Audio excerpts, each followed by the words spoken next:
You are listening to the Roberta Glass True Crime Report, putting the true back in true crime.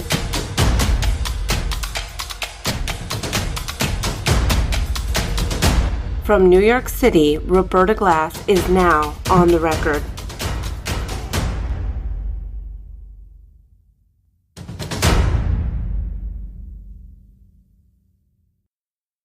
What do Ted Bundy, Martha Stewart, Angelo Buono, aka the Hillside Strangler, Tim Hennis, Harvey Weinstein, O.J. Simpson, Ghislaine Maxwell, the Menendez brothers, Jerry Sandusky, what do they all have in common? The answer? Dr. Elizabeth Loftus. Psychologist Dr. Elizabeth Loftus has been hired by the defense team to consult or testify in every single one of the aforementioned cases. And being an expert witness for what Dr. Loftus likes to call, quote, unpopular people, unquote, grew out of her work studying memory. And Dr. Loftus's memory studies are often used to debunk Me Too claims, claims of repressed memory, and also used to debunk eyewitness testimony in criminal trials.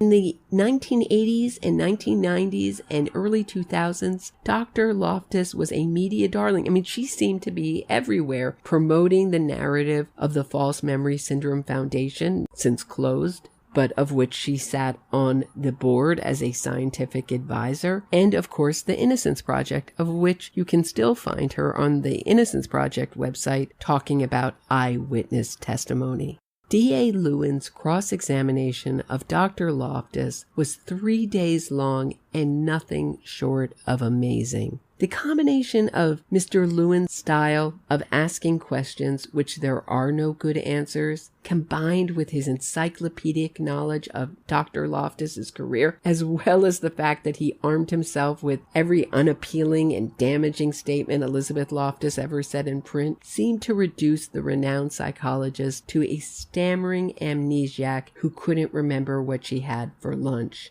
The irony of a memory expert not remembering anything was not lost on those who watched Lewin's cross-examination. One true crime commentator described Lewin's cross of Dr. Loftus as a how-to guide to lose your credibility and life's work in one cross-examination. Without further ado, here's the last episode in my series of 3 interviews with Los Angeles Deputy DA, the king of cold cases himself, Deputy DA John Lewin. You cross-examined Elizabeth Loftus in a 2012 case, the People versus Jackson. How did that case prepare you to cross-examine Loftus in the Durst trial? I knew very extensively. I knew who Loftus was. I knew very well what her history was. I was already familiar with everything she had written up to that point, and I knew what she was going to say. I'd reviewed probably 20 transcripts of when she had previously testified. I was in a really good position because not only did I know everything about her, but I'd already crossed her once, so I knew how she would respond to my questions, and I knew what her general courtroom demeanor was going to be. I was in a really good position, and my big fear was that the defense was going to discover that I'd already cross-examined her. It did not go well for her during the first cross-examination in 2012. So my real big fear was, my gosh, they're going to find out, they're going to get a hold of that transcript, and then they're not going to call her. Yet she said she didn't remember you. Do you believe that she didn't remember you? Yeah, I absolutely believe it, because I think had she remembered, she would have certainly alerted the defense to it. You know, it's interesting. Now that you bring it up, I think that on the one hand, if she had remembered me, she would have certainly alerted them to it, and she would have been better prepared if she cared. On the other hand, if she had alerted them, they wouldn't have hired her and she wouldn't have gotten the money. I don't really know. In a lot of ways, people will say a lot of things about me, some positive, some negative. One thing that I've never heard is, yeah, I don't really remember that guy. Right. Particularly in court, you know, and particularly the tenor of that cross-examination, there's no way that she wouldn't remember the experience. The fact that she didn't remember my name, I guess, the fact that once I came in there, I mean, it was 10 years ago, but I don't know. You'd have to ask her.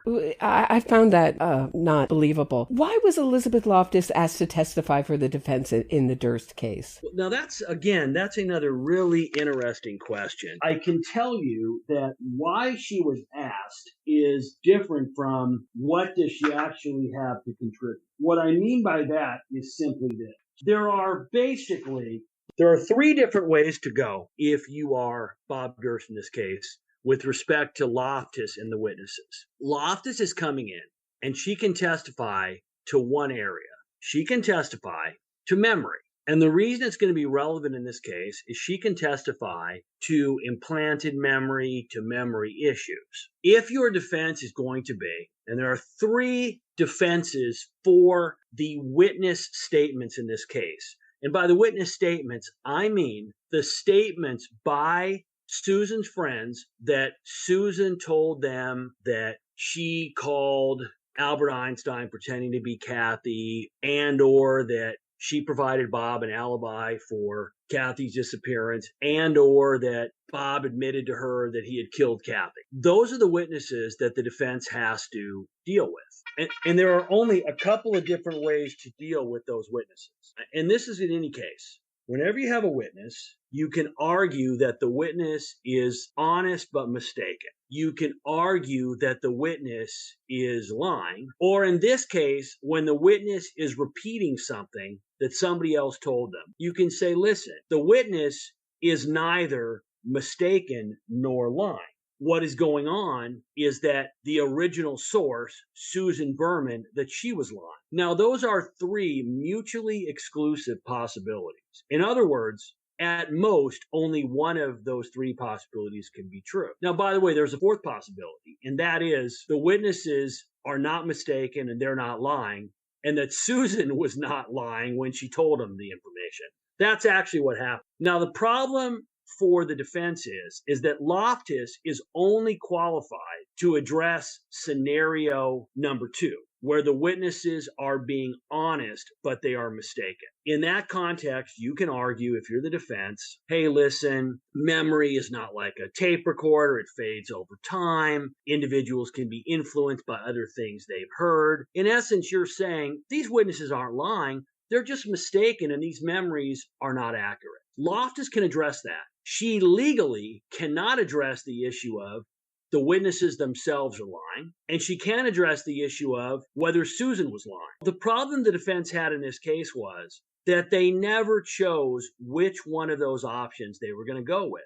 And that was especially obvious when Chesnoff cross-examined Lorraine Newman. He started off by basically saying to her that, isn't it true that she never told the information when she was originally interviewed in January of 2001, right after Susan's death, about Susan and the alibi and Bob Durst? The implication was that Lorraine was lying. Chesnoff then starts impeaching her about her drug use. Isn't it true that you've used a bunch of drugs? And the problem with that is that if anybody knows anything about drugs, first of all, Lorraine Newman was a cocaine user. Although there is scientific data out there to show that extensive drug use can affect your memory by making you forget things, there is not research out there that says that the taking of cocaine will create memories that didn't happen. Now you have to be talking about hallucinogens, and Lorraine didn't do any hallucinogens. Then in the middle of that same cross-examination, in the same half an hour, then Chesnoff starts saying, well, isn't it true that Susan Berman was a liar? I was shocked because he didn't seem to understand that he's arguing three completely mutually exclusive possibilities with the same witness. When Loftus took the stand, I knew that she could only address situation where they are honest but mistaken. But I also knew the defense was arguing all three. I could have very easily gotten rid of her, made her what is in essence my own witness, by getting her to quickly say, hey, listen, I can't address the scenario of whether or not the witnesses are lying. That's not my expertise. The jury has to do that. I also can't address the situation of whether Susan was lying. The jury has to do that. I wanted to rip her in shreds. I wanted to make sure that she was held accountable for what I believed was completely reckless and, in some regards, perjurious testimony. I don't think she was up there making mistakes. I think she was up there with an agenda and didn't really care what the truth was and the accuracy of what she was saying. And I think that was revealed in the way she answered my questions. You had a very interesting way of approaching Dr. Loftus. You started out talking about her 46-page resume, and you were getting the pages wrong. I think you referred to it as a 48, and she would correct you and say 46-page resume. You also brought up all the accolades that she had on her CV. Well, so I started with, just as I did in the first case, I started with what her role is as a witness on cross-examination, to get her to acknowledge that you understand you are only here to answer the questions that I ask. You're not here to volunteer things that maybe you would like to present to the jury. Would you agree to only answer the questions that I ask? And of course, she came back with the usual, well, if the questions can be answered, I will. If they won't, basically, I won't allow. But it was clear that she's hostile from the start. And right off the top, what that is doing is, it is telling the jury, hey, listen, this witness is going to come in here. She has an agenda, and she's deliberately not going to answer the questions I asked. The next thing that I did was I wanted to make sure that she understood, that I was aware, that the jury understood, that in 40 years, she'd been in court 300 times and had only testified one time for the prosecution. And then I brought up the fact that we had met before and asked if she remembered me. She ended up saying nope, she did not remember. I brought up the facts of that Torrance case. She basically said, I don't remember. Then I went straight to her resume. And the reason I went to her resume was because Chesnoff spent most of his time talking about her resume and how long it was, etc. And I saw it during the first time when she testified in 2012. I think I had a line during that time, something in talking about how lengthy her resume was, that, you could basically, stretch it out. It would, reach to China. It's the longest resume I've ever seen. And she has this kind of fake humility where she's like, pretending that she's not extremely arrogant, which she is, but it's very surfacey. So in other words, you have to just rub at her really softly and the arrogance quickly bleeds out. I wanted to get that out. And now we get to the fun part. I asked her, do you consider yourself to be a neutral witness? And I knew that I already had statements, and this is why it's so much fun to have prior transcripts. I don't care what she says. If she now admits, no, I'm not a neutral witness. Well, wait a minute. You said before, and I have a quote, I'm a neutral witness. As far as the science is concerned, I'm not neutral. I'm in favor of truth. My question is, given everything that you know as you sit here today, do you consider yourself to be an unbiased witness? Yes. That was from the Jackson case. That was from my case. So I already knew that she was going to have to answer similarly, which she did. Once she commits to how unbiased she is, now I start asking her, hey, do you agree it's important that a psychologist who testifies in court not be an advocate? You would agree your role as an expert witness is to be an objective educator to the jury. Would you say that, are you more of an objective educator or are you more of an advocate? And here's the problem. If she ends up saying I'm objective, which I think she did, the problem for her is I've got her already talking about in her book the fact that she wrote the following. Should a psychologist in a court of law act as an advocate for the defense or an impartial educator? My answer to that question is, if I'm completely honest, is both. If I believe a defendant is innocent, if I believe in his innocence with all my heart and soul, then I probably can't help but become an advocate of sorts. Now, by the way, she's not supposed to be looking at whether the person is innocent, not innocent. She's supposed to be just talking about the general scientific area that she's at. So now we're sneaking into, hey, do you favor the defense side? And I already know from before that she's going to end up talking about the fact that she does not favor the defense side. But I also know that she's on the hook for things she said before. She also has said in her profile in Orange Coast Magazine in 2010, she agrees that in her early years, she went simply beyond attempting to educate judges and juries. She says that she also vetted prosecution witnesses, statements, and testimony, looking for incongruities that might indicate that authorities had contaminated their memories. So in other words, she's a full-on advocate. So then I got into the point about the fact that she refuses to speak to prosecutors. And she basically said, oh no, I don't do that. I'll speak to whoever. She testified the day before that in her 50-year career, she couldn't remember ever speaking to a prosecutor about a case in advance of the testimony. I had tried to tape her, and I had her commenting on that in the Jackson trial, where I had called her up on the phone with the defense attorney on the line, and she had literally told me that she didn't want me to tape the conversation. She didn't want to speak to me. So that was crazy. So that then led to the main point is, have you ever heard the phrase that memory is not like a tape recorder or video recorder? And she's like, well, that sounds like something I would say. Yeah, it is something you've said. And then you've said this in almost every case you ever testified to. And I go through it. Then I set her up with the importance of audio and video recording. And she now is stuck that it's extremely important. The police need to tape every conversation, because if you don't tape every conversation, you don't know what was said. You can't evaluate what each side said. You can't evaluate, are they providing information, etc. And then the trap door gets open, and I hit her with the fact that, hey, you refuse to allow me to record our conversation.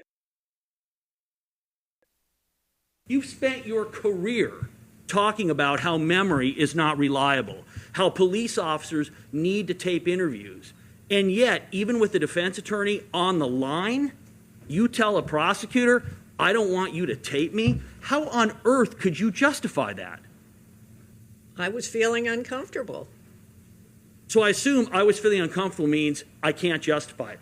Take a moment, feel more comfortable, and explain how it is that you can turn down a recording being made of an interview you're having when a defense attorney is on the line.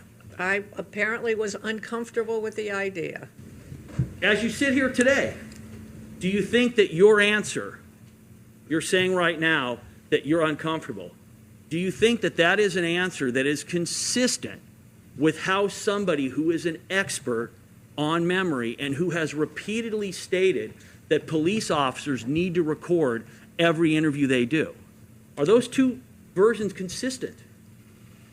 There are assumptions in your question that I don't agree with, so I can't answer the question. There are, okay. What assumption is in my question that you don't agree with? I don't know that where I've said police officers need to record every single interview. I don't know where I've said that, and that was an assumption in your question. Oh, so, Doctor, is it your testimony that you have not lectured on the idea that the problem when you're assessing whether memories have been implanted in witnesses who have spoken to police officers is that if the interview is not recorded, you can't assess the propriety of the interview? Have you testified to concepts similar to that? Yes. So can you explain to me then how on earth you can turn down a recording of an interview which would have served as the absolute indisputable evidence of what took place during the conversation? Can you explain that? I think the explanation is in the answers that I gave. I was not comfortable with it. I didn't know what the ramifications were. It was a surprise request, and I would have needed more time to think about it. So you would need more time, Doctor, to think about whether or not you will agree to have a conversation with a prosecutor with the defense attorney on the line recorded. What would you need more time to think about? I don't know. I didn't get more time to think about it. So. Well, take a moment and think about it now, please, and give me your answer as to how you believe that this is in any way consistent with your entire area of expertise and research. I can't think of an answer to that. And I don't know what it was at the time, 8 years ago or whenever, why I was uncomfortable with the idea of this conversation and taping it. And so I knew that when that was done, that she was dead. I hit her up with the fact that she has written books, and then I hit her up. She said, remember, she's objective. She's just here for the truth. So I asked her, hey, does one of your books have the following quote? The prosecutor was tall and thin with a long, straight nose, sideburns that looked like they were trimmed with a ruler, and fingernails neatly clipped and shiny as if they'd been buffed. "Good morning, doctor," he said, smile definitely forced. I'd never met a prosecutor who was happy to see me in the courtroom. Hey, why is it a prosecutor would never be happy to see you in a courtroom? There's no good answer for that. And then she tried to say that her co-author wrote that. And you had the most brilliant response. You said, well, was your co-author talking about herself, the co-author? Being unhappy that the prosecutor was unhappy to see her? It was absurd. She tried to blame her secretary the last time, and I had all this stuff. So, for instance, you can go back. I hit her, why is it that a prosecutor should never be happy in a courtroom? In 2012, she told me, well, except for the ones that are calling me as their witnesses or consultants, if I'm an expert witness called on behalf of the defense, which is what's happened in the majority of the criminal cases, it's not the majority, it's everyone but one, they might not be that happy. I'm not sure what I was thinking. That was back in 1991. That's in 2012. During this trial, if you remember, she actually said, it's true, no prosecutor's happy to see me in the courtroom. You're not happy to see me in the courtroom. I don't know if you remember this. And you said I'd drive you to... Yeah. I'd pick you up and drive you home. Yeah. I'd pick you up, drive you to court, and take you home. I'm thrilled you're here. It's the greatest cross ever. So she walked into all this. So I had an extremely detailed plan.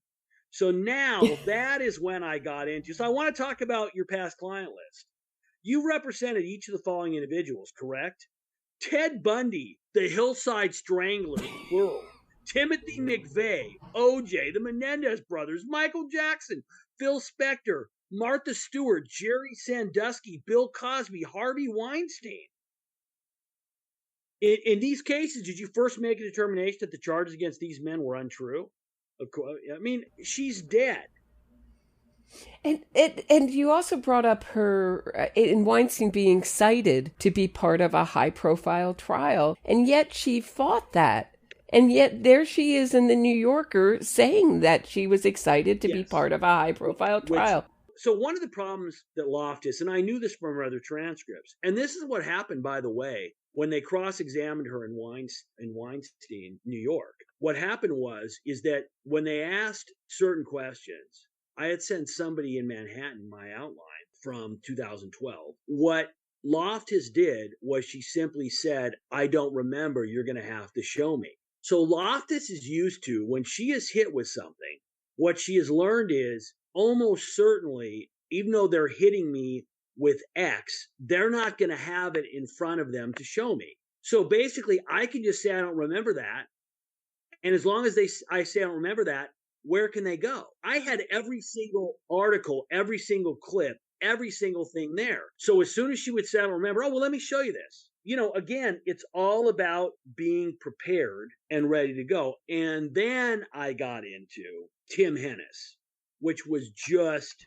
Thank you. I have a question about Tim Hennis, but before we get to Tim Hennis, I just have one question about her arrogance. Because you can be arrogant and still be right. So why is her arrogance important for the jury, for you to bring out her arrogance for the jury? So listen, here's the problem with the whole Loftus thing. And this ended up being, if you remember, Bob Durst completely undid the entire purpose of Loftus' testimony. If you remember, on cross-examination, Bob ends up telling me that not only I gave him the same options, 1, 2, and 3. And Bob said, no, the witnesses are not mistaken. The witnesses are not lying. In fact, it was Susan that was lying. And I know that Susan was lying because I knew while she was alive that she was saying those things to different witnesses. Now, that part is a lie. There's no way Bob knew it. If he had known she was out there saying that, he would have killed her sooner. But Bob Durst, on his own, basically, and we argued this, it's never good if you're a defense lawyer where your own client impeaches your defense. So if you remember, during closing, Chesnoff is up there, if I recall, and he's basically saying, he's arguing Loftus's testimony. And he's basically saying, forget about what Bob said about it. Because his own client is saying, that's not my defense. you're never in a good position as a defense lawyer when you're arguing something directly contrary to what your client said. The height of this cross-examination was when you brought up Tim Hennis. So who was Tim Hennis and what was Elizabeth Loftus's part in his story? Wow. So in 1985, just so unbelievably sad, Tim Hennis was a Marine. He was in the Army at Fort Bragg. There was a woman named Katie Eastburn. Katie Eastburn had 3 little girls, one age 3, one age 5, and then one even younger. 22. Jana, 22 months, yeah. Yeah, and one day in 1985, and this is really crazy, because 15 years before, in 1970, Captain Jeffrey MacDonald was assigned to the same base in North Carolina, and his 2 daughters and wife were brutally murdered. I mean, what are the odds that at the same place you could have such similar crimes? So anyway, what happens is that Katie Eastburn's husband was an Army captain who was out of town. By coincidence, Jeffrey MacDonald was also a captain at the time, Special Forces, Green Beret. Captain Eastburn is gone doing training. His wife and 2 daughters end up being found brutally murdered. There's one, the youngest daughter survives. They are Caucasian. There is an African-American maintenance man who relates that he had seen a white guy walking down the Eastburn's driveway at 3:30 a.m. on the night of the suspected murders. So you have what would be a cross-racial ID. Cops start doing their investigation at the time, the Army police. They end up discovering that the Eastburns had recently sold their puppy, a dog they had bought, given away or sold, to somebody, an Army guy on the base, a young soldier. That soldier ends up discovering that the police want to talk to him. His name is Tim Hennis. So Tim Hennis contacts the police. He says, hey, listen, I'm more than happy to talk to you. So yeah, never had met them. I got their dog. It was a couple of days before. The Eastburns were relocating to England and they couldn't take the dog. They had to give this dog away. Hennis says, yeah, I got the dog. I picked it up. I'd never met these people before. More investigation gets done and they end up showing Tim Hennis's picture to the African-American maintenance man. And he identifies Tim Hennis as the guy that he saw walking down the Eastburn driveway. Katie Eastburn's ATM card was used at a local bank. They originally end up interviewing a woman that had been at the bank at the same time. Originally, she can't ID anybody, but after the preliminary hearing, she also IDs Tim Hennis. So Tim Hennis ends up eventually being charged with these murders. He is tried and convicted and sentenced to death. The case goes up to the North Carolina Supreme Court, and the case is reversed. I can't remember why it was reversed, what the reasons were, but the case is reversed, and now he is going to be retried again. Loftus gets involved in the second trial. So she is contacted, and she is brought in, and she basically says about this case that it has the worst identifications that she has ever seen in any case. Meaning that the woman at the ATM, it's a bad ID, and the African-American maintenance guy, it's a bad ID. In the second trial where she testifies, Tim Hennis is acquitted. Loftus's testimony is crucial. She and Tim Hennis literally go on cross-country media events, conferences with defense attorneys, talking about the faulty nature of eyewitness testimony. Tim Hennis is referred to as this poor guy who was falsely convicted. Wrongly convicted. There is a whole TV movie made about it, yeah. Correct. So anyway, fast forward. In 2005, because the murders had occurred on an Army base, which is a federal property, the case ends up being reopened. In 1985, that was pre-DNA. In 2005, they go back and they end up discovering that there was some semen that had been recovered from Katie Eastburn's vagina, and they tested it. And even as they were waiting for the results, Loftus was quoted as saying that this is outrageous and awful, and the reopening of the investigation was, quote, fishy. Now, when they were only doing it because they were embarrassed, right? Correct. Didn't yes. you say something like that? Yeah. Yes. When the DNA results come back, they show that it was Tim Hennis's semen. Okay. So remember, Tim Hennis's original statement is, I've never met this woman. The third trial, so they charged Tim Hennis. Well, how were they able to charge him when he was already acquitted? Well, they're able to charge him because double jeopardy does not attach when you are charged in a federal case versus a state case. So at this point in time, Tim Hennis was still on Army Reserve. So they called him back into active duty and then charged him under federal law, under the Army military court, charged him with capital murder. In this third trial, Loftus was completely uninvolved. But she was aware of what had happened. She knew about the DNA. So he gets convicted. She is asked about whether or not she was confident that Hennis had been wrongly accused and convicted. She's asked about this in 2012 after he was convicted. I questioned her about this. She believed that he had been wrongly convicted. And I asked her, well, were you wrong about that? And she says, well, she doesn't know if they were wrong. By calling them two of the flimsiest identifications you've ever seen. At that time, you'd been doing this for 20 years, more than that. Agreed? You would say that is attacking those identifications. Correct or incorrect? That was my opinion about those identifications that I expressed in the book. So you agree that you went on and you did several different, you said the Joan Rivers show. You also did at least one conference with Mr. Hennis associated with, at that time, what was the equivalent of the Project Innocence people, where you're basically standing up going, here's a man who was unjustly and unfairly accused, and I helped free him because of bad eyewitness identification evidence. I don't believe that happened at that conference. He was, I think he was present, but I did not stand up at a conference and say that. I wouldn't be likely to be bragging about myself that way. Well, Doctor, isn't it true that you have taught this case? You taught it in your classes. You lectured about it regarding how you can have improper, or what I'm paraphrasing, is bad eyewitness identifications that can result in an innocent man being convicted, correct? Yes. Yes, that can happen. And Doctor, you have lectured in your classes about that issue, utilizing this case as the example, correct? Yeah, well, that's a book that sometimes students read, and yes, in classes. And in fact, you even have a picture of Tim Hennis in your book, in Witness for the Defense, correct? Well, probably. I don't remember quite right now. You'd have to show it to me, but probably. Yeah, in his Army uniform, does that ring a bell or no?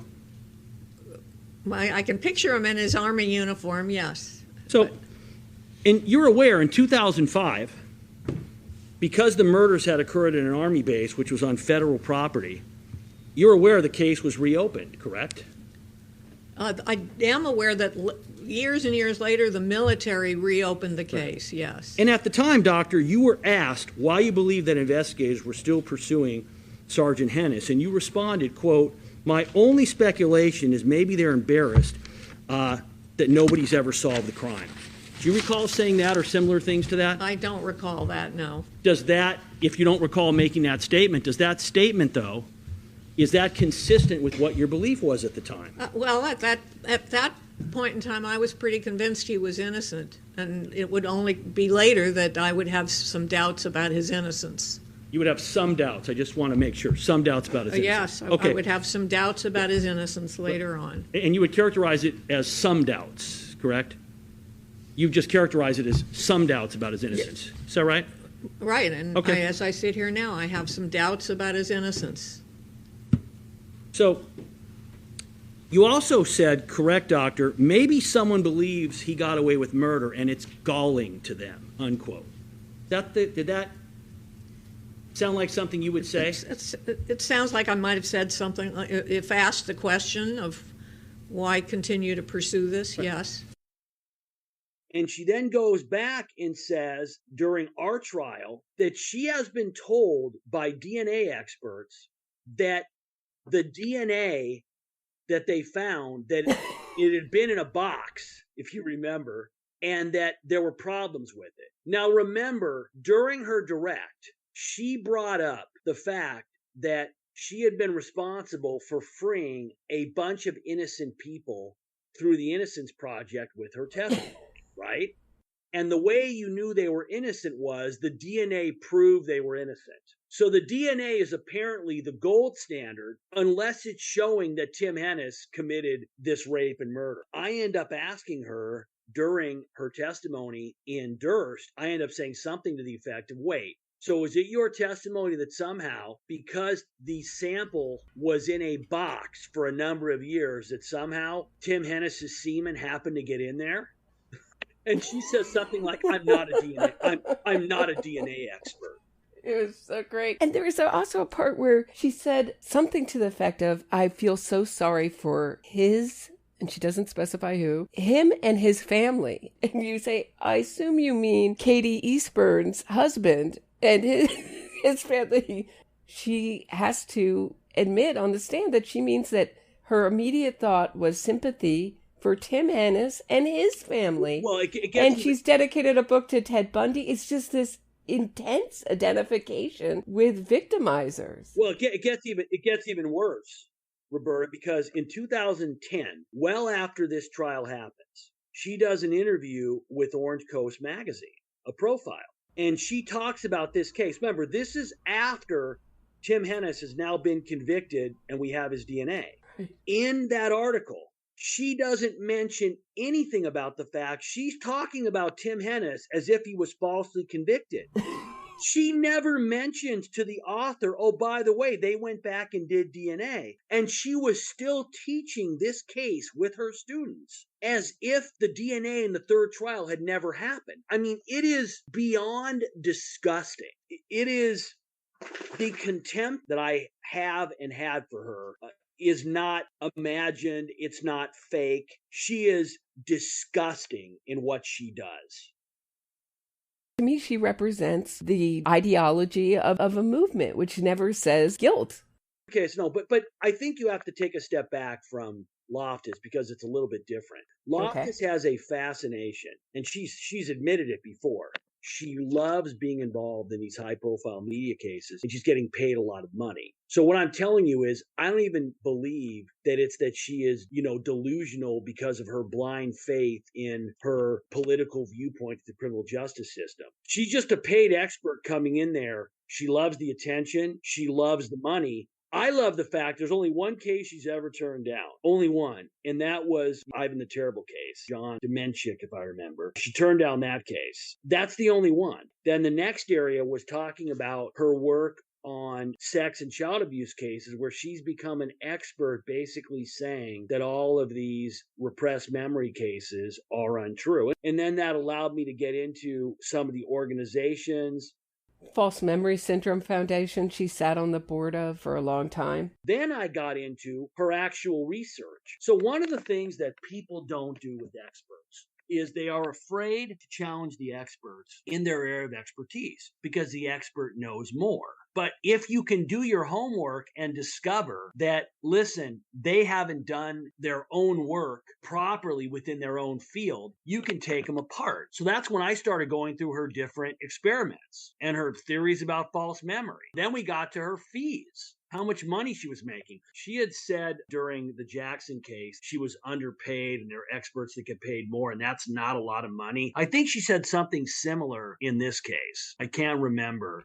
She said she was getting paid $600 and she was going to up her fee to $700, which never happened. She testified in the Maxwell trial. She was getting paid the same amount of money, $600. Yeah. She said that there were other experts getting paid more money. And you could see in the Maxwell trial, when she was walking around with counsel, that she had exactly what you're describing, exuberance at being part of the in crowd, the center of attention and in it. She just seemed high on her sense of own self. Right. She loves it. She loves it. The other thing that I found personally offensive is that she is being paid a ton of money as a tenured professor at UCI. So she's getting paid her full professor salary, and then she's out there spending, and we were able to get out the fact that they allow her to spend something like 20% of her time while she's getting paid by the taxpayers, making even more money. It's just unreal. Why do you think she gets more criticism for her role in the False Memory Syndrome Foundation work, negating claims, Me Too claims, and refuting claims of child abuse than she does pushing the innocence of murderers? I think that the politics involved is that the media is full of a bunch of people who are very pro-defendant, very anti-prosecution, very ready to believe and actually want to think that every criminal is wrongly convicted, etc. With the exception of, it's interesting to me, many people who will look at a horrible murder of a police officer that's on videotape, they still won't want to convict. But those same people will say that if a woman accuses somebody of any kind of sexual assault, that person is basically guilty unless they can be proven innocent. In other words, the same people who favor criminals overwhelmingly, if it involves an issue of a sexual assault or a Me Too situation, the allegation itself should be enough. And as a prosecutor, that's very concerning to me. It's important that evidence, no matter what the charge, that credible evidence be there to support it. So I think, why does she get more criticism on the Me Too stuff? Because the media is very pro Me Too. The media is very pro any sexual assault allegation ought to be just accepted. If you in any way question, this is why we talk about, quote, somebody's truth. There isn't somebody's truth. Nobody gets their own truth. There is the truth. Period. We don't get our own truth. We get our own viewpoints. We get our own opinions. We don't get our own truth. That is not the way a lot of people look at things today. So true. You have you been following the media around the Kevin Cooper case at all? I'm aware that there have been every time that there is DNA testing done, etc., it just makes it worse for him. So true. From what I'm aware of, every time they end up asking for more testing, etc., it inculpates him. From what I know, Kevin Cooper is 1,000,000% guilty. Kim Kardashian and the New York Times, one of the biggest podcasts in the world, Nicholas Kristof, he's writing in the New York Times about Kevin Cooper's innocence, and the New York Times podcast is putting out these innocence podcasts about Kevin Cooper. I mean, you would think that wouldn't make them popular, right? What's going on there? I mean, what's your view? I think that the problem is you have a group of individuals who want to believe that the system is corrupt. In that case, that it's a racial issue and it's involving institutional racism, etc. This is a guy who murdered a bunch of people. I only hope that if he gets out, I hope he gets to move in with some of the podcasters that are his biggest offenders.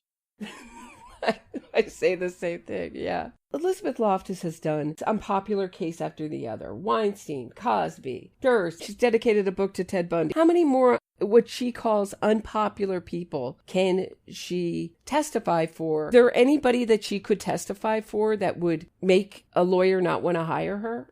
I'm the wrong person to ask. I don't find her in any way credible. I don't think she's very good on the witness stand. If you look at those clients, what do all those people have in common? I believe every single one of them was convicted. So it doesn't seem like it's going well. There's one issue that we did not discuss, and that was, it was shocking. I asked her, if you remember, we were talking about ethics, and I asked her whether or not she would agree that it would be an ethical conflict of interest for her to take a case as an expert witness for the defense where a family member was the named victim. And she said she wasn't sure, if you remember. She wouldn't answer. Right. So I pulled up 3.06, talking about, that psychologists are supposed to refrain from taking on professional role when personal, scientific, professional, blah, blah, blah, or other interests could reasonably be expected to impair their objectivity. I mean, that is a situation where anybody is going to say, well, of course I could not testify as an expert witness for the defense where my daughter was the named victim in the case. I mean, that's just, no one would even challenge that. But Loftus has to play her games. And, so she said, when I asked her, she said she would have to think about it. She needed more time. So, of course, now I went back the next week and said, hey, okay, now it's been some time. What do you think? now you've had time to think about it. What would you say about it? And again, we had the same stuff. I thought she said she would have to think about it. She wasn't sure, but she would. It sounded like from her answer that she would testify for someone who abused her relative. It's absurd. By the way, I can't remember if I asked her in this case. Did I ask her in Durst? Did I bring up the Oscar Schindler quote? Yes, you did. That was amazing. I did it in the last case. I mean, it's amazing. I mean, she literally said in the Diva of Disclosure, her book, she compared herself, quote, "I kept thinking of Oscar Schindler circling the lake with thousands of people. If I could save one more person, who could possibly compare themselves to Oscar Schindler when you're a paid expert witness charging $700 an hour?" I mean, it's just, even if you thought that, you wouldn't actually say it because it looks so bad. But it was the most incredible cross-examination of a witness that I've ever seen. And that's why it's always on a playlist on my channel. Anybody can watch this incredible cross-examination of John Lewin. Thank you so much for your time. Problem. This has been a real pleasure. All right.